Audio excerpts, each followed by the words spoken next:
সম্মানিত মুসল্লিয়ানি কেরাম, আজ আমরা যে বিষয়টা নিয়ে কথা বলার ইচ্ছা পোষণ করছি সেই বিষয়টি হলো হজ্জে বাইতুল্লাহ, তাৎপর্য, আমল ও ফজিলত এবং হজের দোয়া কবুলের বিশেষ যে জায়গাগুলো আছে এই স্থানগুলোর সাথে আমরা পরিচিত হব ইনশাআল্লাহ। রাসূল আকরাম সাল্লাল্লাহু আলাইহি ওয়াসাল্লাম ১৫০০ বছর আগে চমৎকার একটি হাদিস বলেছেন, যে হাদিসের মাধ্যমে আল্লাহ রাব্বুল আলামিন মানব জাতি তথা মুসলিম মিল্লাতে ইসলামের যে ভিত্তি, এই ভিত্তিগুলো তিনি স্পষ্ট আকারে তুলে ধরেছেন। রাসূল আকরাম সাল্লাল্লাহু আলাইহি ওয়াসাল্লাম বলেন, বুনিয়াল ইসলামু আলা খামসিন, শাহাদাতি আল্লা ইলাহা ইল্লাল্লাহ ওয়া আন্না মুহাম্মাদার রাসূলুল্লাহ ওয়া ইকামিস সালাহ ওয়া ইতাইজ যাকাত ওয়াল হজ ওয়া সাওমি রমাদান। মুসলিম মিল্লাতের ইসলামের স্তম্ভ হলো ৫টি। এই ৫টি স্তম্ভ রাসূল আকরাম সাল্লাল্লাহু আলাইহি ওয়াসাল্লাম ধারাবাহিকভাবে এই হাদিসের মাধ্যমে আমাদের সামনে উপস্থাপন করেছেন।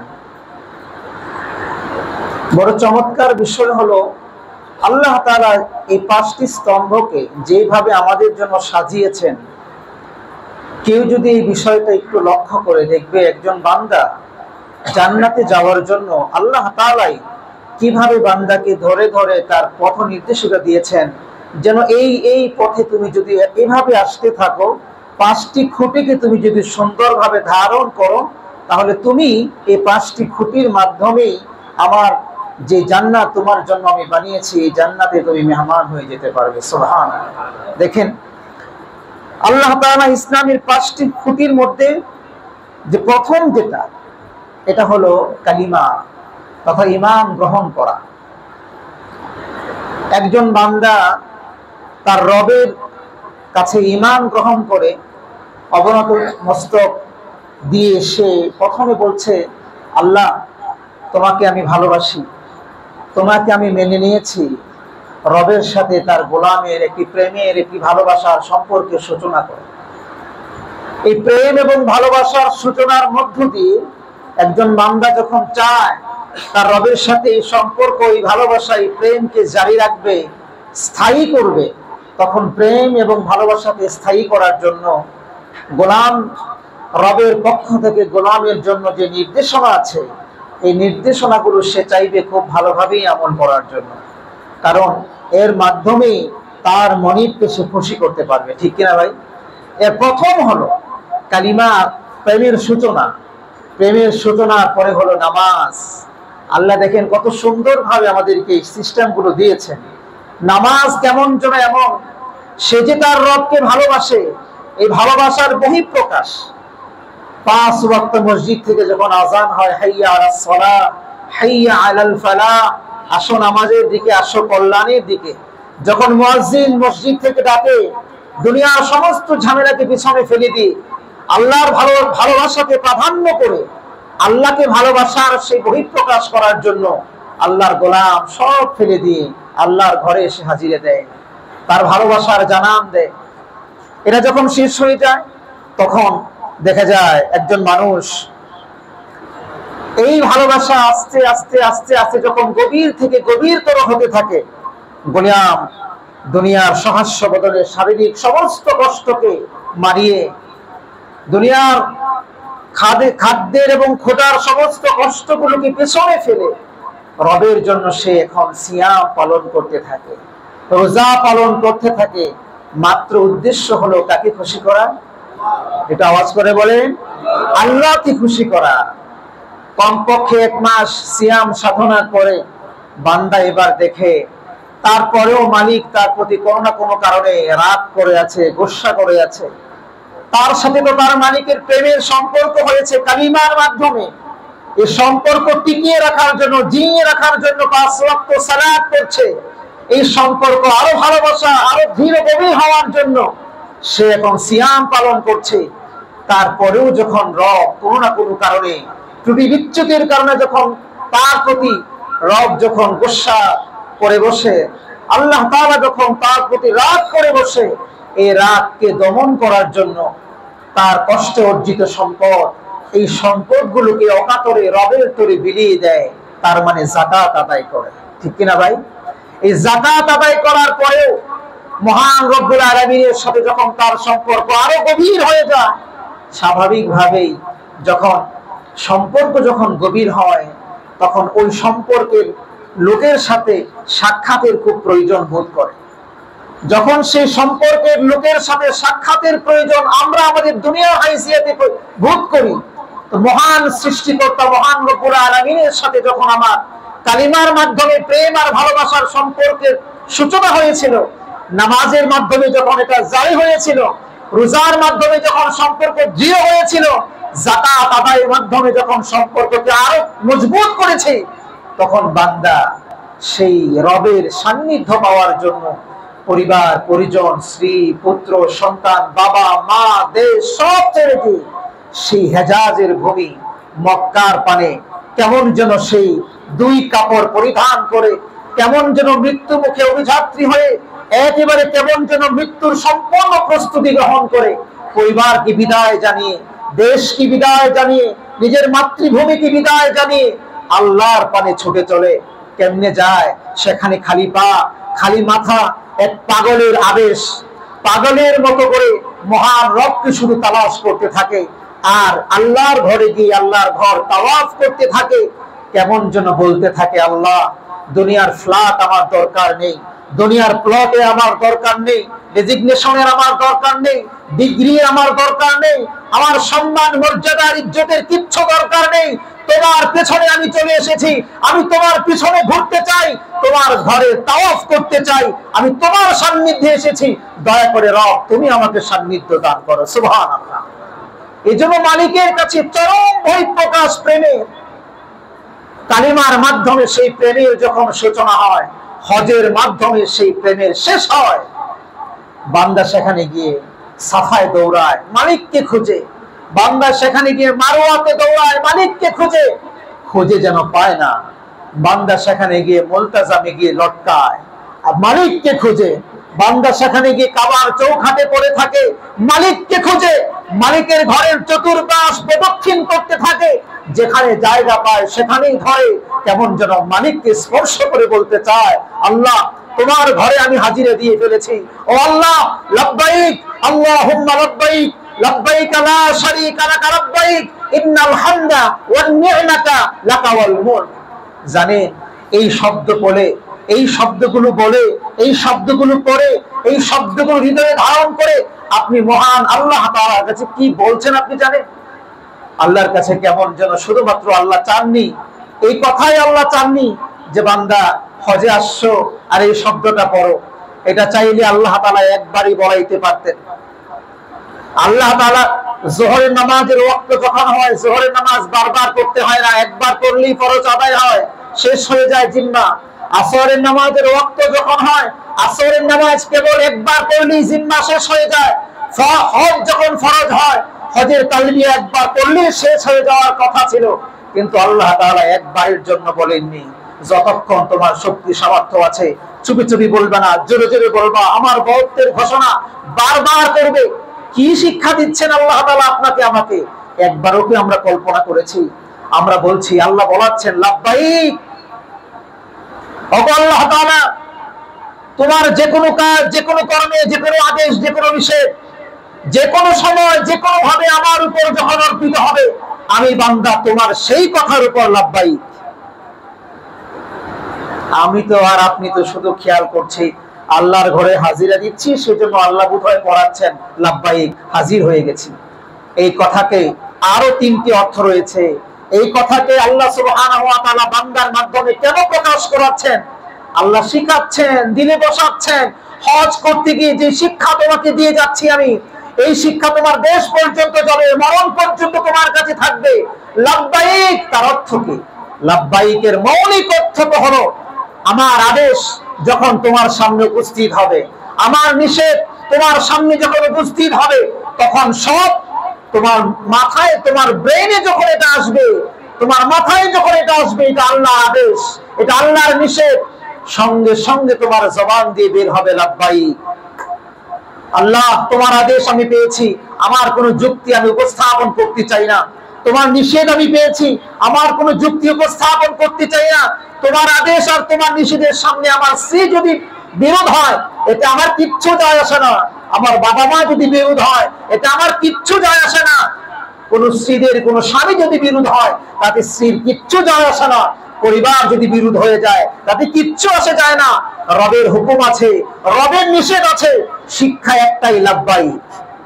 মাথা পেতে মেনে নিলাম, যা বলেছ তুমি, কোনো প্রশ্ন করা চলবে না, কোনো যুক্তি উপস্থাপন করা চলবে না, লাব্বাইক। এই শিক্ষাটাই আল্লাহ সুবহানাহু ওয়া তাআলা চূড়ান্ত প্রেমের সূচনা থেকে শেষ পর্যন্ত আল্লাহ তাআলা চূড়ান্ত প্রেমের সেই শেষে এই শিক্ষাই দিচ্ছেন, বান্দা তুমি আমার ঘরে এসছো আমাকে ভালোবাসার বহিঃপ্রকাশ করার জন্য, আমাকে খোঁজার তালাশে তুমি এসছো, তোমাকে আমি শিক্ষা দিচ্ছি এখন থেকে মরণ পর্যন্ত। আমার যখন কোনো আদেশ তোমার সামনে উপস্থাপন হবে, আমার যখন কোনো নিষেধ তোমার সামনে উপস্থাপন হবে, বান্দা মাথা পেতে মেনে নিবে, তবেই তুমি আমার মানে পরম ভাবে ভালোবাসার পাত্র হিসেবে আমার কাছে তুমি উপস্থাপন হতে পারবে। সুবহানাল্লাহ। লাব্বাইক আল্লাহুম্মা লাব্বাইক, লাব্বাইক লা শারীকা লাক লাব্বাইক। আল্লাহ কেমন যেন আমাকে বলছেন, বান্দা হজ করতে যা আসছো, আগে ঘোষণা দাও তুমি শরীক করো কিনা। আমি আল্লাহ ছাড়া অন্য কারো সাথে তোমার কোনো শরীক স্থাপন আছে কিনা, শিরকি কার্যক্রম তুমি তোমার জীবনে করে আসছো কিনা, আর জীবনে করবে কিনা। লা শারীকা লাক লাব্বাইক, আল্লাহর কাছে দায়িত্বহীন কণ্ঠে হাজী সাহেবগণ ঘোষণা দেন না, জীবনে যদি করেও থাকি আর এখন থেকে ঘোষণা দিচ্ছি, লা শারীকা লাক লাব্বাইক, আপনার সাথে কারো কোনো শরীক স্থাপন চলবে না, কোনোভাবেই না। রুবুবিয়্যাতের সাথে না, উলুহিয়্যাতের সাথে না, গুণবাচক শব্দের সাথে না, ক্ষমতার সাথে না, কোনো কিছুর সাথে। রব তো রব, আল্লাহ তো আল্লাহ, আল্লাহর সাথে কারো কোনো সমকক্ষতা চলতে পারে না। আমরা আজ অনেক ভাবে রবের সাথে সমকক্ষ বান্দাকে উপস্থাপন করি। যেমন আল্লাহ খাওয়ায়, অনেক সময় আমরা মানুষ খাওয়ায়, বান্দা আল্লাহ যেমন সন্তান দান করে, অনেক সময় আমরা বান্দাকে মনে করি সন্তান দান করে। আল্লাহ যেমন ইজ্জত দান করে, অনেক সময় আমরা অনেকেই মনে করি বান্দাও ইজ্জত দান করে। আল্লাহ যেমন মানুষকে ব্যবসার চাকরিতে সফলতা দান করে, আমরা অনেক সময় কেউ কেউ এটাও মনে করি বান্দাও চাকরিতে ব্যবসাতে সফলতা দিতে পারে। এরকম আছে না নাই ভাই? শিরক, এই ধরনের চিন্তা চেতনা লালন করা শিরক। এজন্য যারা হজে যাচ্ছেন, যারা হজে যাবেন, যারা হজে গিয়েছেন, যখন তালবিয়া পড়েন বুঝে শুনে পড়া উচিত। কি বলছি আমি আল্লাহকে? লা শারীকা লাক লাব্বাইক ঘোষণা দিচ্ছি আল্লাহ, চুপি চুপি নয়, সবার সামনে, লক্ষ লক্ষ মানুষের সামনে দায়িত্বহীন কণ্ঠে রাগ ঢাক না রেখে ঘোষণা দিয়ে যাচ্ছি আল্লাহ, বাইতুল্লাহকে সাক্ষী রেখে তোমার সাথে কারো কোনো সাক্ষী, তোমার সাথে কারো কোনো শরীক চলবে। লা শারীকা লাক লাব্বাইক ইন্নাল হামদা ওয়ান নি'মাতা। কি ঘোষণা দিচ্ছেন? যে অবস্থায় আছেন, যে অবস্থায় আপনি রয়েছেন, যে অবস্থায় মালিক আপনাকে রেখেছে, সর্ব অবস্থায় ইন্নাল হামদা, রব আপনার প্রশংসাই আমি করব। কোনো অভিযোগ নাই, কোনো অভিযোগ নেই। যত অবস্থায়, যে অবস্থায় আপনি থাকেন না কেন, রব বলছেন, আর সেই স্বীকৃতি আপনি দিয়ে আসছেন, ইন্নাল হামদা, নিশ্চয়ই সমস্ত প্রশংসা আপনার জন্য। সকল ভাবে, সকল অবস্থায় প্রশংসা আপনারই করে যাচ্ছি। ওয়ান নিয়ামাতা, যা দিয়েছেন নিয়ামত গণনা করে শেষ করা যাবে না। এই নিয়ামত এতটুকু আমি উপযুক্ত ছিলাম না। রব দয়া করে আপনি আমাকে বাংলাদেশ থেকে রেজিস্ট্রেশন করিয়েছেন। অনেক হাজী সাহেবরা রেজিস্ট্রেশন করার পরেও কোনো না কোনো কারণে হজে যাইতে পারে না। আপনি আমাকে আপনার ঘরের মেহমান হিসেবে আপনার দফতরে নাম লিখিয়ে আপনার ঘর পর্যন্ত পৌঁছিয়ে দিয়ে আমার উপর যে নিয়ামত বর্ষণ করেছেন, এর শুকরিয়া আদায় করা কোনোদিন সম্ভব নয়। ওয়ান নি'মাতা লাকা ওয়াল মুলক, সর্বশেষ স্বীকৃতি দিচ্ছি, লাকা ওয়াল মুলক, এই পৃথিবী আপনার, রাজত্ব চলবে আপনার। এই স্বীকৃতি আমরা সর্বক্ষণ, একবার দুইবার নয়, কারো কারো জীবনে শতবার, কারো কারো জীবনে হাজার বার আমরা লাব্বাইকের ধ্বনি এই 40-45 দিনে পড়ি কি পড়ি না ভাই? আহারে কতবার পড়ি। আমার তো মনে হয় ইহরাম বেঁধে বাইতুল্লাহ যাওয়ার আগ পর্যন্ত কারো কারো 1000 বার হয়ে যায়। ঠিক কি ঠিক না? একবারও যদি আমরা অর্থের দিকে খেয়াল করে পড়তে পারতাম যে আমি আল্লাহ তাআলাকে বলছিটা কি, আমি আল্লাহ তাআলাকে বলছিটা কি, কিসের স্বীকৃতি আমি দিচ্ছি, আর সেখান থেকে এসে আমি আবার পড়ছিটা কি। আল্লাহ তাআলা আমাদেরকে বুঝার তৌফিক দান করুন, পড়ি আমিন। প্রিয় ভাইরা, এইভাবেই যখন বান্দা রব্বে কারীমের তালাশে হজ্জে বাইতুল্লাহর উদ্দেশ্যে যখন বাইতুল্লাহ গিয়ে পৌঁছায়, সেখানে গিয়ে সাফা মারওয়া দৌড়াতে থাকে, তেমন যেন রবের সন্তুষ্টি তালাশ করার উদ্দেশ্যে রবের খোঁজ করতে থাকে। সেখানে গিয়ে মিনায় যায় রবকে তালাশ করার জন্য, মুজদালিফায় যায় রবকে তালাশ করার জন্য, আরাফায় যায় রবকে তালাশ করার জন্য, রবের সন্তুষ্টির জন্য জামারায়ে কঙ্কর নিক্ষেপ করে রবের সন্তুষ্টি অর্জনের জন্য সেখানে মিনায় গিয়ে কুরবানি পর্যন্ত করে। আল্লাহ আপনাকে শিখাচ্ছেন, হাজী সাহেব তুমি যে কুরবানি করছো দুম্বা, ছাগল আর ভেড়া, এই কুরবানি এটা প্রতীকী কুরবানি মাত্র। আমি তোমার থেকে ওয়াদা নিচ্ছি, আমার আইনের বিরুদ্ধে কেউ যদি তোমাকে বলে যে আল্লাহর আইনের বিরুদ্ধে তোমাকে দাঁড়াতে হবে, তখন তোমার জীবনের কুরবানি দিয়ে হলেও আল্লাহর আইনের বিরুদ্ধে যাওয়ার কোনো সুযোগ নেই, বরং আল্লাহর আইনের পক্ষেই তোমাকে অবস্থান গ্রহণ করতে হবে। ঠিক কিনা ভাই? এই স্বীকৃতি আমরা দিয়ে আসছি। হজ্জে বাইতুল্লাহ গিয়ে বারবার আমরা বলে আসছি এই কথা, প্রতীকী কুরবানি দিচ্ছি, সেখানে গিয়ে শয়তানকে কঙ্কর নিক্ষেপ করছি, তার মানে সেখানে তো শয়তান নেই, শয়তানের প্রতিকৃতিতে প্রতীকীভাবে আমরা শয়তানকে নিক্ষেপ করছি। এর দ্বারা এই শিক্ষা আমাকে নিতে হবে, যখনই শয়তান আমাকে ওয়াসওয়াসা দিবে তখনই আমাকে আস্তাগফিরুল্লাহ আর আউযু বিল্লাহি মিনাশ শাইতানির রাজিম বলে শয়তানকে কঙ্কর নিক্ষেপ করে শয়তানের পথ ব্যতি রেখে আল্লাহর পথেই আপনাকে চলতে হবে। ঠিক কিনা ভাই? এই বস্তুত এই 5টি শিক্ষা, 5টি মৌলিক স্তম্ভের মাধ্যমে মহান রবকে কিভাবে পাওয়া যায়, মহান রবের সাথে কিভাবে সম্পর্ক গড়ে তোলা যায়, আল্লাহ তাআলা সেই শিক্ষাটি বান্দাকে দান করছেন।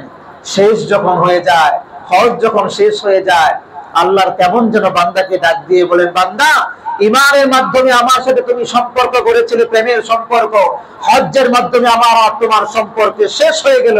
এবার শোনো, তোমাকে আমি যেই ঘোষণা দিচ্ছি, যেই ঘোষণা শোনার জন্যই তুমি এই কার্যক্রমগুলো ধারাবাহিকভাবে করে আসছো, তোমাকে সেই ঘোষণা দিয়ে দিচ্ছি, আমি আল্লাহ তোমার উপর দয়া পরবশ হয়ে তোমাকে ক্ষমা করে আমার যে চিরসুখের জান্নাত, এই জান্নাতের বাসিন্দা করার জন্য তোমার নাম লিখে ফেলেছি। সুবহানাল্লাহ। বান্দা মনের মধ্যে প্রশান্তি লাভ করে, মনের মধ্যে একটি সুকুন লাভ করে, প্রশান্তি লাভ করে, আর এই প্রশান্তির জন্যই বান্দা প্রতীকীভাবে হজে গিয়ে কুরবানিও করে। সুবহানাল্লাহ বলি। প্রিয় ভাইয়েরা, এই হলো হজের একটা ছোট্ট ডেফিনেশন। কি হজ, কেন করি, কিভাবে করি, কি করছি আর কি করা উচিত। এবার আসুন আমরা জানি হজের পরিচয়। হজের আবিধানিক অর্থ হলো ইচ্ছে করা। হজের পারিভাষিক অর্থ হলো নির্ধারিত সময়ে কিছু শর্ত মেনে ইসলামের একটি বিশেষ রুকন আদায়ের উদ্দেশ্যে বাইতুল্লাহ জিয়ারতের ইচ্ছা পোষণ করাকে হজ বলা হয় পারিভাষিক ভাবে। কার উপর হজ ফরজ? যদি কারো কাছে যাওয়া আসা সহ সফরের যাবতীয় খরচ মেটানো এবং যে কয়দিন তিনি দেশ থেকে সফরে থাকবেন সেই কয়দিন পরিবার যেন সুন্দরভাবে চলতে পারে, পারিবারিক এই বিষয়টিকে রক্ষা করে আসা যাওয়া করার মতন অর্থ যার কাছে থাকবে, আল্লাহ তাআলা তার উপরই হজ ফরজ করে দিয়েছেন। তার উপরে কি বলেন? হজ ফরজ। এই ক্ষেত্রে মৌলিক চাহিদার বাহিরে যদি আমার ফ্ল্যাট থাকে, প্লট থাকে, আমার যদি বাগান বাড়ি থাকে, সেইগুলোর হিসাব হবে। সেইগুলোর হিসাব করে সেই হিসাব যদি আমার হজ্জে বাইতুল্লাহ করার মতো হয়ে যায়, সামর্থ্য সুযোগ হয়ে যায়, টাকা পয়সা হয়ে যায়, সেই পরিমাণ টাকা হয়, তাহলে আমার উপর হজ ফরজ হয়ে যাবে। সম্মানিত ভাইরা, কোরআনে কারীমে আল্লাহ রাব্বুল আলামিন সূরা আলে ইমরান ৯৭ নম্বর আয়াতে আল্লাহ তাআলা বলেন, ওয়ালিল্লাহি আলান নাসি হিজ্জুল বাইত মান ইসতাতা ইলাইহি সাবিলা।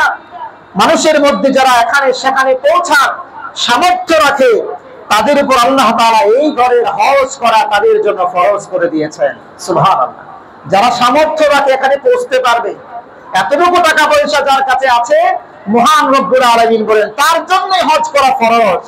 সহিহ মুসলিমের 1337 নম্বর হাদিসে আপনার আমার কলিজার টুকরো নবী মুহাম্মদুর রাসূলুল্লাহ সাল্লাল্লাহু আলাইহি ওয়াসাল্লাম বলেন, আইয়ুহান নাস قد فرض الله عليكم الحج فحجوا فقال رجل أكل عام يا رسول الله فسكت حتى قالها ثلاثا فقال رسول الله صلى الله عليه وسلم لو قلت نعم لوجبت ولما استطعتم রাসূলুল্লাহ সাল্লাল্লাহু আলাইহি ওয়াসাল্লাম বলেন, হে মানব সকল, আল্লাহ তাআলা তোমাদের উপর হজ ফরজ করেছেন, সুতরাং তোমরা হজ করো। সামনে এক লোক ছিল, জিজ্ঞেস করলো, ইয়া রাসূলুল্লাহ, আমাদের উপর কি প্রতি বছর হজ করা ফরজ? এই কথা তিনি 3 বার বললেন। রাসূল আকরাম সাল্লাল্লাহু আলাইহি ওয়াসাল্লাম ফাসাকাতা, চুপ রইলেন। শেষে গিয়ে বললেন, শোনো, আমি যদি হ্যাঁ বলতাম তাহলে তোমাদের প্রত্যেকের জন্য কিয়ামত পর্যন্ত প্রতি বছর উম্মতে মুসলিমার জন্য হজ করা ফরজ হয়ে যেত। সুতরাং আমি জানি তোমাদের পক্ষে এটা সম্ভব নয়, তাই আমি চুপ রয়েছি। একবার যদি কেউ হজ করে, হজ্জে বাইতুল্লাহ করে, তাহলে তার পক্ষ থেকে ফরজ হজ আদায় হয়ে যায়। সুবহানাল্লাহ। সম্মানিত হাজিরিন, তার উপর যখন হজ ফরজ হয়ে যাবে, খুবই খেয়াল করে শুনবো, তার উপর যখন হজ ফরজ হয়ে যায়, সে যদি বিলম্ব করে, হজ যদি আদায় না করে, এই বিলম্ব করতে গিয়ে যদি টাকা নষ্ট হয়ে যায়, শারীরিকভাবে অক্ষম হয়ে যায়, অসুস্থ হয়ে যায়, কিংবা মারা যায়, তাহলে হজ অনাদায়ের কারণে, ফরজ অনাদায়ের কারণে কিয়ামতের ময়দানে আল্লাহ তাআলার আযাবের কাঠগড়ায় তাকে দাঁড়াইতে হবে। বড় কঠিন কথা। মুসনাদ আহমদের 1834 নম্বর হাদিস, এই হাদিসে রাসূল করিম সাল্লাল্লাহু আলাইহি ওয়াসাল্লাম বলেন, মান আরাদাল হজ্জা ফালইয়াতাআজ্জাল ফাইন্নাহু ক্বাদ ইয়ামরিদুল মারিদু ওয়া তাদিল্লু দাল্লাতু ওয়া তা'রিদুল হাজ্জা। যে ব্যক্তি হজ করার ইচ্ছা পোষণ করে, তার উপর আল্লাহ তাআলা সামর্থ্য দিয়েছেন, হজ করার মতো টাকা তার হয়ে গিয়েছে, সেজন্য তাড়াতাড়ি তা আদায় করে নেয়। কারণ যে কোনো সময় সে অসুস্থ হয়ে যেতে পারে, বা আরোহণের ব্যবস্থা নাও থাকতে পারে, অথবা অন্য কোনো সমস্যার সম্মুখীন হতে পারে। হজ ফরজ হয়ে যাওয়ার পর যারা হজ করে না, বিলম্ব করে, রাসূল আকরাম সাল্লাল্লাহু আলাইহি ওয়াসাল্লাম তাদের জন্য কঠিন হুঁশিয়ারি বাণী উচ্চারণ করেছেন। রাসূল বলেছেন, সুনানে দারিমির 1826 নম্বর হাদিসে রাসূল বলেন, মান লাম ইয়ামনাহু আনিল হজ্জি হাজ্জাতুন যাহিরা আও সুলতানুন জাইরুন আও মারাদুন হাবিসুন ফামাতা ওয়া লাম ইউহাজ্জা ফালইয়ামুত ইন শাআ ইয়াহুদিয়ান ওয়া ইন শাআ নাসরানিয়ান। রাসূল আকরাম সাল্লাল্লাহু আলাইহি ওয়াসাল্লাম বলেন, যে ব্যক্তিকে কোনো প্রকাশ্য প্রয়োজন বা অত্যাচারী শাসক কিংবা আবদ্ধকারী অসুস্থতা বাধা দেয়নি, এরপরেও সে হজ ফরজ হওয়ার পর হজ করেনি, আর না করে সে মারা গেল, রাসূল বলেন সে ইহুদি হয়ে মারা যাক, কিংবা নাসারা হয়ে মারা যাক, খ্রিস্টান হয়ে মারা যাক, আমি নবী কিচ্ছু যায় আসে না। বড় কঠিন কথা। একই রকম হাদিস, একই রকম একটি কথা আরেকটি হাদিসে এসেছে, সূত্র সহিহ, তাফসীর ইবনে কাসিরের 2 নম্বর খণ্ড 85 নম্বর পৃষ্ঠায় হযরত ওমর রাদিয়াল্লাহু তাআলা আনহু সূত্রে হাদিস বর্ণিত হয়েছে। রাসূল আকরাম সাল্লাল্লাহু আলাইহি ওয়াসাল্লাম বলেন, মান আতাকাল হজ্জ ফালাম ইউহজ্জ ফাসাওয়াউন আলাইহি ইয়াহুদিয়ান মাতা আও নাসরানিয়ান। যে ব্যক্তি হজ করার সামর্থ্য রাখে তবু হজ করে না, সে ইহুদি হয়ে মৃত্যুবরণ করলো নাকি খ্রিস্টান হয়ে মৃত্যুবরণ করলো, তার কোনো পরোয়া আল্লাহ তাআলার কাছে নাই। আল্লাহু আকবার। কত কঠিন কথা। যে নবী দয়ার নবী, সারা জীবন শুধু দয়ার নবী দয়ার নবী এটাই শুনেছেন, কিন্তু কত কঠিন নবী, ইবাদতের ক্ষেত্রে, আইন কানুনের ক্ষেত্রে কতটা কঠিন তিনি হতে পারেন খেয়াল করেছেন? নবী বলেছেন, আপনার উপর হজ ফরজ ছিল, হজ করেন নাই, না করে মারা গিয়েছেন। আচ্ছা, কেউ বলতে পারবেন যে আমি আরো 10 বছর পরে মারা যাব? এমন কেউ আছে আমরা এখানে? 10 বছর পরে মারা যাবো, যে আমি আমার ব্যবসা বাণিজ্য করে গুছিয়ে নেই, 2টা মেয়ে আছে বিয়ে করি, বিয়ে দিয়ে নেই, একটা ছেলে আছে বিয়ে করিয়ে নেই, আমার পেনশনে আমি এসে নেই, তারপরে আমি আমার বেগম সাহেবাকে সহ আমরা হজ করব। এরকম কোন প্ল্যান যারা করে রেখেছেন, আপনার কি এই গ্যারান্টি আছে আপনি 10 বছর বাঁচবেন? তাহলে এই যে গ্যারান্টি করে বসে আছেন, আপনি যদি কালকে মারা যান, হজ না করে যদি মারা যান, হজ ফরজ হজ অনাদায়ের কারণে কিয়ামতের ময়দানে আল্লাহর আসামির কাঠগড়ায় কিন্তু আপনাকে দাঁড়াইতে হবে, আসামির কাঠগড়ায় দাঁড়াইতে হবে। বড় কঠিন কথা। আর আসামির কাঠগড়ায় দাঁড়াবেন তো দাঁড়াবেন, রাসূল কি বলেছেন? আপনি ইহুদি হয়ে মারা যান কি নাসারা হয়ে মারা যান, এটা আল্লাহরও কিচ্ছু আসে যায় না, আর আপনার যে দয়াল নবী এই নবীরও কিচ্ছু আসে যায় না। আহারে, নবীজির সুপারিশ যদি প্রয়োজন হয়, আল্লাহ তাআলার দয়া যদি আপনার প্রয়োজন হয়, টাকা হওয়ার পরে, সম্পদ হওয়ার পরে হজ করার কোনো বিকল্প নাই। আল্লাহ তাআলা আমাদেরকে বুঝার তৌফিক দান করুন, পড়ি আমিন। প্রিয় ভাইরা, এবার আমরা জানবো হজের প্রকার। হজ হলো 3 প্রকার। হজ কত প্রকার বলেন? 3 প্রকার। হজ্জে তামাত্তু, হজ্জে কিরান, হজ্জে ইফরাদ। আবার বলি, হজ্জে তামাত্তু, হজ্জে কিরান, হজ্জে ইফরাদ। এগুলো মুখস্থ করে রাখবেন। হজ্জে তামাত্তু বলা হয় হজের মাসসমূহে মিকাত থেকে শুধু উমরার নিয়তে ইহরাম বাঁধা এবং মক্কা মুকাররমায় পৌঁছে উমরার কাজ সম্পন্ন করার পর চুল মুন্ডি বা ছোট করে হালাল হয়ে যাওয়া। এরপর আবার যখন হজের নির্দিষ্ট তারিখ আসবে, সেই তারিখে নিজের রুম থেকে অথবা বাইতুল্লাহ থেকে, মসজিদে হারাম থেকে ইহরাম করে আবার হজের কাজগুলো সম্পন্ন করা। এটা হলো হজ্জে তামাত্তু। হজ্জে কিরান বলা হয় মিকাত অতিক্রম করার পূর্বে উমরা ও হজের নিয়তে ইহরাম করে প্রথমে উমরা আদায় করা, এরপরে এই ইহরাম রেখেই আবার হজের কাজ, হজের সময় হজের কাজগুলো সম্পন্ন করা। এটা বলা হয় হজ্জে কিরান। হজ্জে ইফরাদ হলো মিকাত থেকে শুধু হজের নিয়তে ইহরাম করা, উমরা নিয়তে নয়। হজ্জে ইফরাদ যারা করবে, শুধু হজের নিয়তে ইহরাম করবে, সেখানে পৌঁছার পরে আর উমরা করা নাই, উমরা করবে না, তবে তাওয়াফ করবে। সেই তাওয়াফকে বলা হয় তাওয়াফে কুদুম। বহিরাগতরা যারা আগমন করবে মক্কায়, তারা বাইতুল্লাহ প্রদক্ষিণ করবে, এই তাওয়াফকে বলা হয় তাওয়াফে কুদুম। এটা করা সুন্নাহ, এটা করবে। সে ইহরাম রাখবে, ইহরাম রেখে হজের সময় আসলে সেই হজের কার্যক্রমগুলো সে সমাধা করবে। এটা হলো হজ্জে ইফরাদ। এবার আমরা জানবো হজের এবং উমরার ফরজ এবং ওয়াজিব গুলো কি কি। উমরার ফরজ হলো 2টি। উমরার ফরজ কয়টি বলেন? সবাই শিখে ফেলেন। উমরা ফরজ কয়টি? 2টি। 1 নাম্বার হলো ইহরাম বাঁধা, 2 নাম্বার হলো বাইতুল্লাহ তাওয়াফ করা। এটা হলো উমরার ফরজ, ইহরাম বাঁধা, বাইতুল্লাহ তাওয়াফ করা।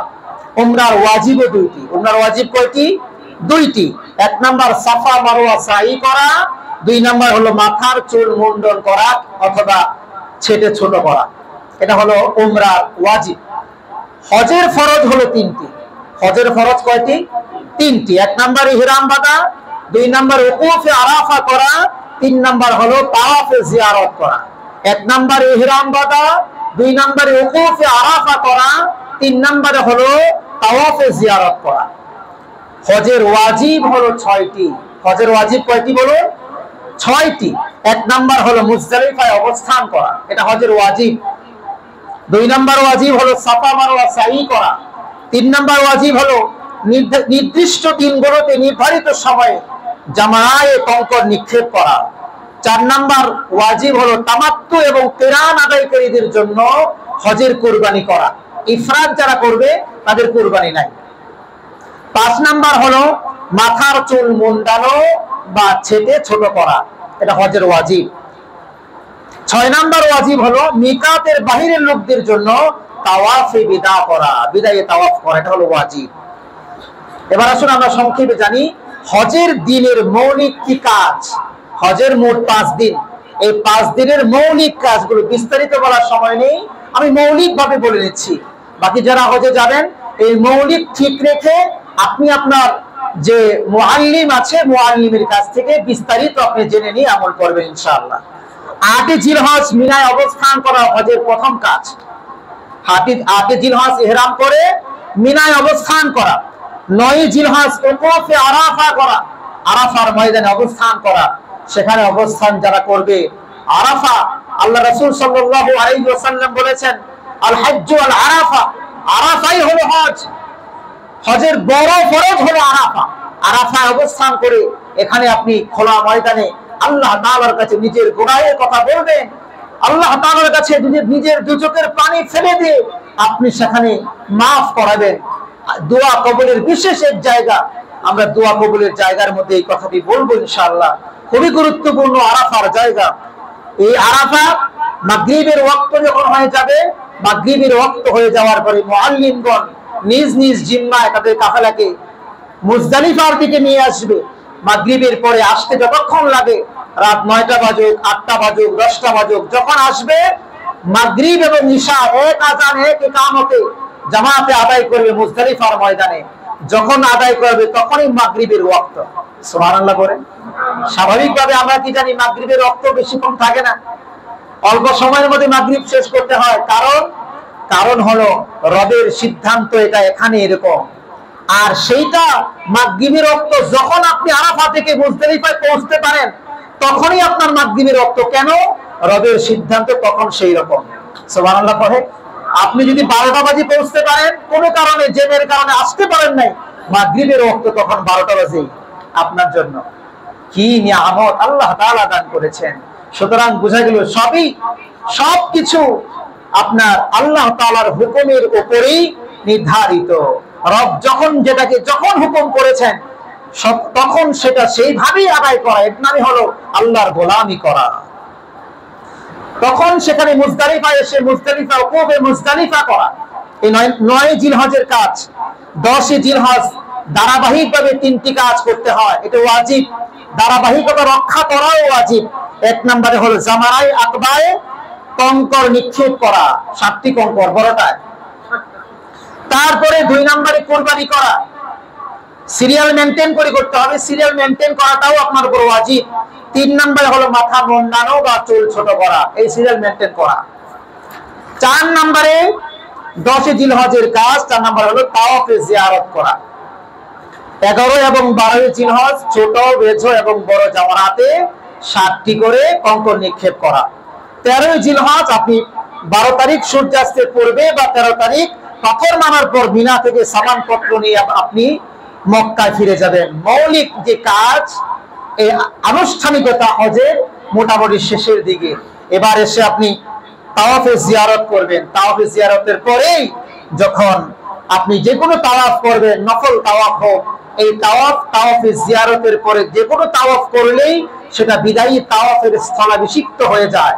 তারপরেও যারা মক্কার বাহির থেকে, যেমন আমাদের বাংলাদেশিরা যারা আমরা হজে যাই, বিদায় হওয়ার আগে, দেশে ফিরে আসার আগে, অর্থাৎ মক্কা থেকে যদি আমরা প্রথমে মদিনায় গিয়ে থাকি, পরে মক্কায় গিয়ে থাকি, তাহলে মক্কা থেকে আমাদের দেশে ফ্লাইট, অথবা আগে যদি মক্কায় গিয়ে থাকি, পরে মদিনায় যাব, আর মক্কায় যাব না, মক্কা থেকে মদিনায় চলে যেতে হবে।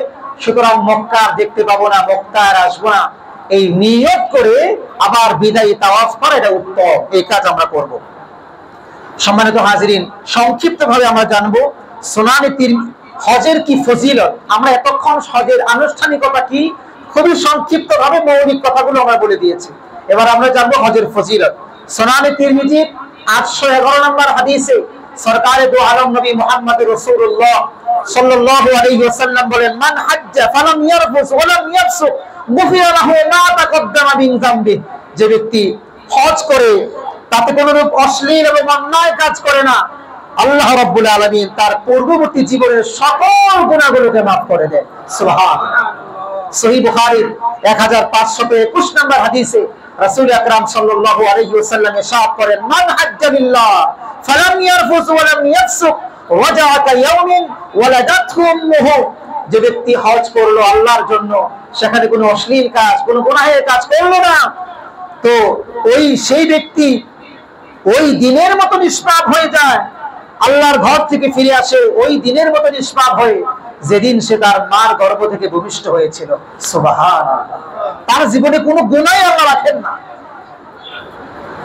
হজ্জে মাবরুর সম্পর্কে আল্লাহর নবী সাল্লাল্লাহু আলাইহি ওয়াসাল্লাম তো বলেছেন, সহিহ বুখারীর 1773 নম্বর হাদিস, নবীজি বলেন, আল হজ্জুল মাবরুর লাইসা লাহু জাযাউন ইল্লাল জান্নাহ।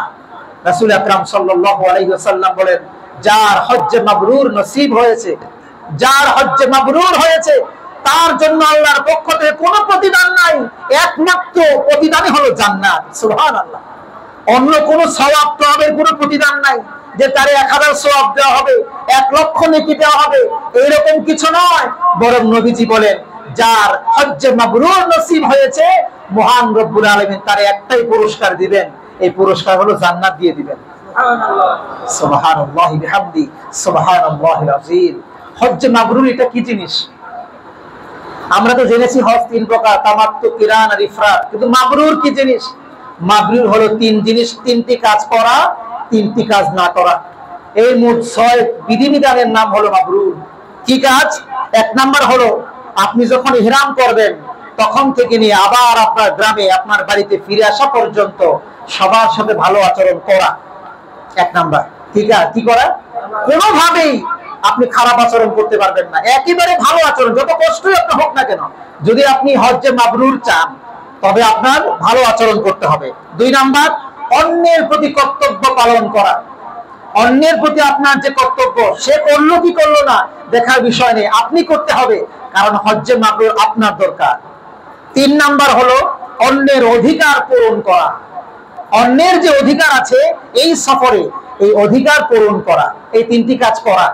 আর 3টি কাজ না করা। 1 নাম্বার, কারোর সাথে ঝগড়া না করা। একেবারে ইহরাম থেকে নিয়ে আবার দেশে ফেরা পর্যন্ত কারোর সাথে ঝগড়া না করা। গায়ে করে কেউ ঝগড়া করলেও আপনি করবেন না। 1। 2 নাম্বার হলো অশালীন কোনো কাজ না করা, অশালীন কোনো কাজ না করা। 2। 3 নাম্বার হলো গুনাহ হয় এমন কোনো কাজ না করা, গুনাহের কাজ না করা। 3টি কাজ করা, 3টি কাজ থেকে বিরত থাকা। এই মোট 6টি কাজ যদি আপনি আর আমি করতে পারি তো রাসূল আকরাম সাল্লাল্লাহু আলাইহি ওয়াসাল্লাম বলেন, আশা করা যায় আপনার হজটাই হজ্জে মাবরুর হয়ে যাবে। সুবহানাল্লাহ।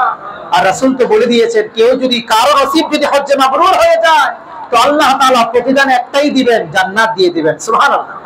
হজ যদি কেউ করে, হজের মাধ্যমে সম্পদে বরকত হয়, সম্পদে প্রবৃদ্ধি ঘটে, দারিদ্রতা মোচন হয়।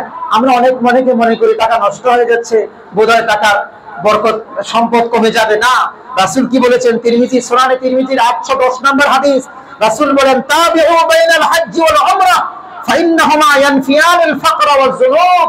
তোমরা হজ ও উমরা বারবার আদায় করো, কেননা দারিদ্র ও গুনাহ এই হজ এবং উমরা বারবার করলে আল্লাহ বারবার ক্ষমা করে দেয় এবং দারিদ্রতা মোচন করে দেয়। সুবহানাল্লাহ। আল্লাহ নবী বলেছেন, হজ করলে বরকত হয়, দারিদ্র মোচন হয়, সম্পদে প্রবৃদ্ধি ঘটে। আমরা মনে করছি বোধহয় এটা নষ্ট হয়ে যায় সম্পদ। এখন বলেন তো দেখি, কার কথা সত্য? আল্লাহ নবীর কথা না আমাদের ভাবনা? এত আসছে বললেন। আল্লাহ রাসূল সাল্লাল্লাহু আলাইহি ওয়াসাল্লামের কথা অবশ্যই সত্য।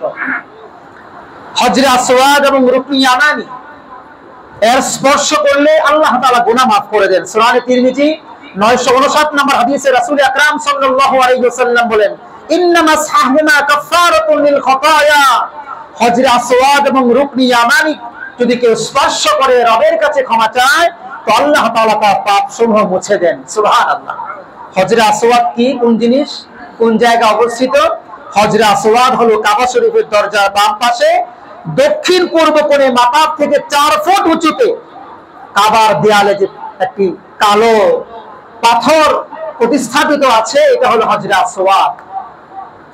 ইমাম কুরতুবী রাহমাতুল্লাহি আলাইহি সূরা হাদীদের 25 নম্বর আয়াতের তাফসীর করতে গিয়ে তাফসীরে কুরতুবীর 17 নম্বর খণ্ড 261 নম্বর পৃষ্ঠায় তিনি লেখেন, হযরত ইকরামা সূত্রে সাইয়েদনা ইবনে আব্বাস রাদিয়াল্লাহু তাআলা আনহু বলেন, আল্লাহ তাআলা আদম আলাইহিস সালাতু ওয়াস সালাম থেকে, যখন আদম আলাইহিস সালাতু ওয়াস সালাম জান্নাত থেকে দুনিয়াতে অবতরণ করেন, তার সাথে আল্লাহ তাআলা 3টি জিনিস জান্নাত থেকে দুনিয়াতে প্রেরণ করেছিলেন।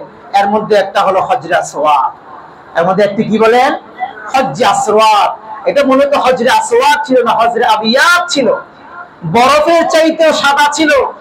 রাসূল বলেন, উম্মতের গুনাহ চুষতে চুষতে এই পাথর কালো হয়ে গেছে। এই পাথর কি হয়ে গেছে? তাফসীরে কুরতুবীর কথা বলছি। তাফসীরে কুরতুবীতে ইমাম কুরতুবী রাহমাতুল্লাহি আলাইহি বলেন যে এই পাথর কেমন ছিল? বরফের মতো, বরফের চাইতে সাদা ছিল। কিন্তু বাস্তবে আমরা এখন কি দেখতে পাই? সাদা না কালো? আহারে, ওমর রাদিয়াল্লাহু তাআলা বলছিলেন, পাথর, তোর তো কোনো ক্ষমতা নাই, তোর কি নাই? কোনো ক্ষমতা নাই, রাসূলকে দেখেছি তোকে চুম্বন করতে, এই জন্য তোরে স্পর্শ করি আর চুম্বন দেই। কারণ রাসূল বলেছেন তোর মধ্যে ক্ষমতা আল্লাহ দিয়েছেন, তুই নাকি জান্নাত থেকে প্রেরিত হয়েছিস, তোরে চুমা দিলে আল্লাহ গুনাহ মাফ করে, এই জন্যই তোরে চুমা দেই, এই জন্যই তোরে স্পর্শ করি। আসলে দুনিয়ার কারো কাছে কোনো ক্ষমতা, আল্লাহ যার স্পেসিফিক ক্ষমতা দিয়েছেন সেটা ভিন্ন জিনিস, ঠিক কিনা ভাই? রুকনে ইয়ামানি কাকে বলে? সময় তো হয়ে গেছে। রুকনে ইয়ামানির অবস্থান হলো তাওয়াফের সময় হজরে আসওয়াদ যে কোন অবস্থিত তার আগের কোণ। তাওয়াফটা হলো মানে হজরে আসওয়াদটা হলো এই কোণ। আপনি যারা গিয়েছেন তারা একটু কল্পনা করলে দেখবেন যে এই কোণে কোণে হলো হজরে আসওয়াদ প্রতিস্থাপিত। ওই আপনি হজরে আসওয়াদের কাছে আসা যায় না ভিড়ের কারণে, সোজা বরাবর একটা নীল লাইট জ্বালানো আছে, এখান থেকে হাতে ইশারা করে চুম্বন দিয়ে তারপরে তাওয়াফ শুরু করতে হয়। এই জায়গার আগের কোণটা এটা হলো রুকনে ইয়ামানি। রুকনে ইয়ামানি বলা হয় এই জন্য যে এই কোণটা হলো একবারে সোজা বরাবর ইয়ামানের দিকে করা, এই জন্য রুকনে ইয়ামানি বলা হয়। তো রুকনে ইয়ামানিতেও কেউ যদি স্পর্শ করে আল্লাহর কাছে দোয়া করে তো মহান রব্বুল আলামিন তার দোয়া কবুল করেন। আর রুকনে ইয়ামানি এবং হজরে আসওয়াদের মাঝামাঝি এসে আল্লাহ রাসূল সাল্লাল্লাহু আলাইহি ওয়াসাল্লাম সব সময় পড়তেন রব্বানা আতিনা ফিদ দুনিয়া হাসানা ওয়া ফিল আখিরাতি হাসানা ওয়া কিনা আযাবান নার। সুনানে আবু দাউদের 1892 নম্বর হাদিসে এই দোয়াটা আসছে। আল্লাহ রাসূল সাল্লাল্লাহু আলাইহি ওয়াসাল্লাম পড়তেন আমরা যারা হজে যাব, আবার সামনেও যাব বা এই বছরও যাব, রুকনে ইয়ামানি পরিচয় দিয়েছি আমরা, হজরে আসওয়াদ যেই কোণে প্রতিস্থাপিত তার আগের কোণ, এখান থেকে নিয়ে হজরে আসওয়াদ পর্যন্ত যখনই আমরা অতিক্রম করব তখন আমরা এই দোয়া বেশি বেশি করে পড়ব। সম্মানিত ভাইরা, 1 মিনিটে আমরা বলে শেষ করছি হজে দোয়া কবুলের জায়গাগুলো কি কি, একেবারে 1-2 মিনিটে শেষ করছি আমরা। আরাফার ময়দান 1 নাম্বার, আরাফার ময়দান, এই ময়দানে দোয়া করলে আল্লাহ ফেরত দেন না, আল্লাহ কবুল করেন। বিশ্বাস রেখে ঈমান রেখে তারপরে দোয়া করতে হবে, আল্লাহ কবুল করবেন ইনশাআল্লাহ। 2 নাম্বার জাবালে রহমত। জাবালে রহমত কোথায়? আরাফার ময়দানে ছোট্ট একটা পাহাড় আছে, এই পাহাড়ে মোটামুটি সবাই উঠতে পারে, বৃদ্ধ মানুষেরা উঠতে পারে, খুবই ছোট পাহাড়। এই পাহাড়ে উঠে যদি কেউ দোয়া করে সেখানে দোয়া করলে দোয়া কবুল হয়। তবে খেয়াল রাখতে হবে সেখানে কিছু বিদআতি কার্যক্রম হয়। ওই পাহাড়ের উপর একটা স্তম্ভ দেয়া আছে, বিশেষ করে আমাদের এই সাবকন্টিনেন্টের মানুষগুলো সেখানে গিয়ে নাম লিখে আসে যে আল্লাহর কাছে আমি দলিল দিয়ে গেলাম, আল্লাহ আমি এখানে আসছিলাম, এরকম নাম নিয়ে এই কাজগুলো আমরা করবো না। সেখানে গিয়ে শুধুমাত্র আল্লাহর কাছে কি করব? দোয়াই করবো, অন্য কোনো কাজ করব না। হ্যাঁ, এটা করবো। তার মসজিদে নামিরা হজের যে খুতবা পাঠ করা হয়, ঐতিহাসিক যে খুতবা যে মসজিদ থেকে পাঠ করা হয় আরাফার ময়দানে, এই মসজিদে নামিরা দোয়া যদি কেউ করে মহান রব্বুল আলামিন কবুল করেন। মুজদালিফায় দোয়া করলে দোয়া কবুল হয়। মিনা ও মসজিদে খায়েফ এখানে দোয়া করলে আল্লাহ কবুল করেন। মসজিদে খায়েফ এর অবস্থান হলো জামারার পাশে, ঐতিহাসিক সেই মসজিদ জামানার পাশে। এখানে 70 জন নবী নামাজ পড়েছিলেন, এমন একটি মসজিদ, ঐতিহাসিক মসজিদ। এই মসজিদে গিয়েও যদি কেউ নামাজ দোয়া করে তো আল্লাহ তাআলা দোয়া কবুল করেন। হারাম শরীফে দোয়া করলে দোয়া কবুল হয়। মসজিদুল হারাম নামে একটি মসজিদ আছে, সেখানে গিয়ে যদি কেউ দোয়া করে দোয়া কবুল হয়। কাবা শরীফের ভিতরে প্রবেশ করে কেউ দোয়া করলে দোয়া কবুল হয়। এটা আমাদের সাধারণ মানুষদের জন্য উন্মুক্ত নয়, কিন্তু হাতিমে কাবা আমাদের জন্য উন্মুক্ত। কাবার সাথেই লাগোয়া একটা ছোট্ট দেয়াল দেয়া আছে, এটা কাবারই ভেতরের অংশ। আমরা গত জুমায় বলেছিলাম এই অংশ যদি কেউ গিয়ে দোয়া করে তো কেমন যেন সে কাবার ভেতরেই দোয়া করলো, এখানে গিয়ে নামাজ পড়লো কেমন যেন সে কাবার ভেতরেই নামাজ পড়লো। দোয়া করলে আল্লাহ তাআলা কবুল করে নেন। মিজাবে রহমত, মিজাবে রহমত কাবার যে হাতিম যে অংশে, এই অংশে একটা নালা দেয়া আছে, কাবার উপরের পানিগুলো ঝরে যাওয়ার জন্য, নালা দিয়ে বের হওয়ার জন্য, এটাকে বলা হয় মিজাবে রহমত। এই মিজাবে রহমতের এখানে গিয়ে যদি কেউ দোয়া করে তো আল্লাহ দোয়া কবুল করেন। হজরে আসওয়াদে কেউ যদি দোয়া করে দোয়া কবুল। রুকনে হজরে আসওয়াদ এখানে গিয়ে দোয়া করলে দোয়া কবুল। রুকনে ইরাকি দোয়া কবুল। রুকনে শামিতে দোয়া কবুল। রুকনে ইয়ামিনি ও হজরে আসওয়াদের মধ্যবর্তী যে জায়গা, এই জায়গার মধ্যেও যদি কেউ দোয়া করে দোয়া কবুল হয়। মুলতাজিমের মধ্যে যদি কেউ দোয়া করে দোয়া কবুল হয়। কাবার দরজায় ধরে যদি কেউ দোয়া করে দোয়া কবুল হয়। মুস্তাজারে যদি কেউ দোয়া করে দোয়া কবুল হয়। এখন আমরা মুস্তাজার খুঁজে পাই না। মুস্তাজার হলো যে দিক দিয়ে এখন কাবায় প্রবেশ করার একটা দরজা আছে, বাহির হওয়ারও একটা দরজা ছিল। একেবারে রুকনি ইয়ামানির একটু আগে একটা কিছু কিছু বোঝা যায়, বোঝার একটা আঁচ আছে, বা যারা আগে কয়েকবার হজে গিয়েছেন তাদেরকে জিজ্ঞেস করলে তারা দেখায় দেয়। এই কর্নারের একটু আগে এখানেই হল মুস্তাজার। এখান দিয়ে যারা কাবার প্রবেশ করত তারা এই জায়গায় দিয়ে বের হয়ে যেত। এই জায়গায় যদি কেউ দোয়া করে তো আল্লাহ তাআলা দোয়া কবুল করেন। মাকামে ইব্রাহিমের পাশে, মাকাম ইব্রাহিম এখানে গিয়ে যদি কেউ দোয়া করে তো আল্লাহ তাআলা কবুল করেন। জমজমের কূপের পাশে এবং জমজমের পানি পান করে যদি কেউ দোয়া করে তো আল্লাহ তাআলা দোয়া কবুল করেন। মাতাফের মধ্যেও যদি কেউ দোয়া করে আল্লাহ তাআলা দোয়া করেন। বাইতুল্লাহ শরীফ যারা যাবেন, প্রথম নজরে বাইতুল্লাহ আসা মাত্রই আপনি দোয়া করবেন, আপনার দোয়া আল্লাহ কবুল করে নেবেন। হযরত উলামায়ে কেরাম বলেন, বাইতুল্লাহ শরীফ দেখার পরে একটা দোয়া যেহেতু কবুল হয়ে যায়, আমাদের একটা সামগ্রিক দোয়া আছে। এই দোয়াটা আমি আপনাদেরকে শিখিয়ে দিচ্ছি। এটা হলো আল্লাহর কাছে বলবেন, ওগো আল্লাহ, দয়াময় আল্লাহ, পিছনের জীবনে যত নেক দোয়া করেছি, সামনের জীবনে যত নেক দোয়া করব, সব তুমি আমার জন্য কবুল করে নাও। এক দোয়ায় সব চলে আসবে। ঠিক কি ঠিক না? আপনি একটা স্পেসিফিক দোয়া করলেন, আল্লাহ আমার হায়াত বাড়িয়ে দাও, হয়তো দোয়া কবুল হবে, একটাই কবুল হলো। ঠিক না? আপনি বললেন, আল্লাহ আমার সন্তানকে ভালো মানুষ বানাও, একটাই কবুল হলো। আপনি কি আপনার জীবনের সন্তানের জন্য ভালো দোয়া করেন নাই কখনো? আপনি কি আপনার জীবনে আপনার হায়াত বৃদ্ধির জন্য কখনো দোয়া করেন নাই? নিশ্চয়ই করেছেন। সেখানে প্রথম দেখা মাত্রই যদি এটা বলে ফেলেন, আল্লাহ জীবনে যত ভালো দোয়া করেছি আর যত ভালো দোয়া করবো সব কবুল করো, তাহলে সবই ভিতরে আছে। আছে না নাই? এক দোয়ায় আল্লাহ সব কবুল করে নেবেন ইনশাআল্লাহ। এটা করবেন ইনশাআল্লাহ। তারপরে সাফা মারওয়ায় যখন সাই করবেন, যারা হজে যাবেন তারা সেখানে গিয়ে দোয়া করবেন, আল্লাহ তাআলা দোয়া করবেন। নিজের জন্য বেশি বেশি দোয়া করবেন, নিজের পরিবারের জন্য দোয়া করবেন, দেশের জন্য দেশের জন্য দোয়া করবেন। বিশেষ করে নিজের কৃত গুনাহের কথা মনে করে নিজের গুনাহ মাফ করিয়ে জান্নাতে আপনার নাম আল্লাহর দফতরে লিখে তারপর আপনি আপনার দেশে আসবেন। এই কাজটুকু আপনি করবেন। আল্লাহ যেহেতু দয়া করে আপনাকে পৌঁছিয়ে দিয়েছেন বাইতুল্লাহ, আল্লাহর ঘরে, এই কাজটুকু করা যাবে না ইনশাআল্লাহ? আল্লাহ রাব্বুল আলামিন আমাদেরকে সবাইকে হজ্জে মাবরুর নসিব করেন। যারা হজ করতে পারি নাই আমাদেরকে শক্তি, সামর্থ্য এবং তৌফিক দান করেন। যারা হজ করতে গিয়েছি এবং যাব, আল্লাহ সবাইকে কবুল করেন। আল্লাহ রাব্বুল আলামিন আমাদের সবাইকে তার খাঁটি বান্দা হিসেবে, তার রাসূল করিম সাল্লাল্লাহু আলাইহি ওয়াসাল্লামের খাঁটি উম্মত হিসেবে এই দুনিয়াতে বসবাস করে জান্নাতের বন্দোবস্ত করে দুনিয়া থেকে যাওয়ার তৌফিক দান করুন। ওয়া আখিরু দাওয়ানা আনিল হামদুলিল্লাহি রাব্বিল আলামিন। আসসালামু আলাইকুম ওয়া রাহমাতুল্লাহি তাআলা ওয়া বারাকাতুহু। যারা সুন্নাহ পড়ি নাই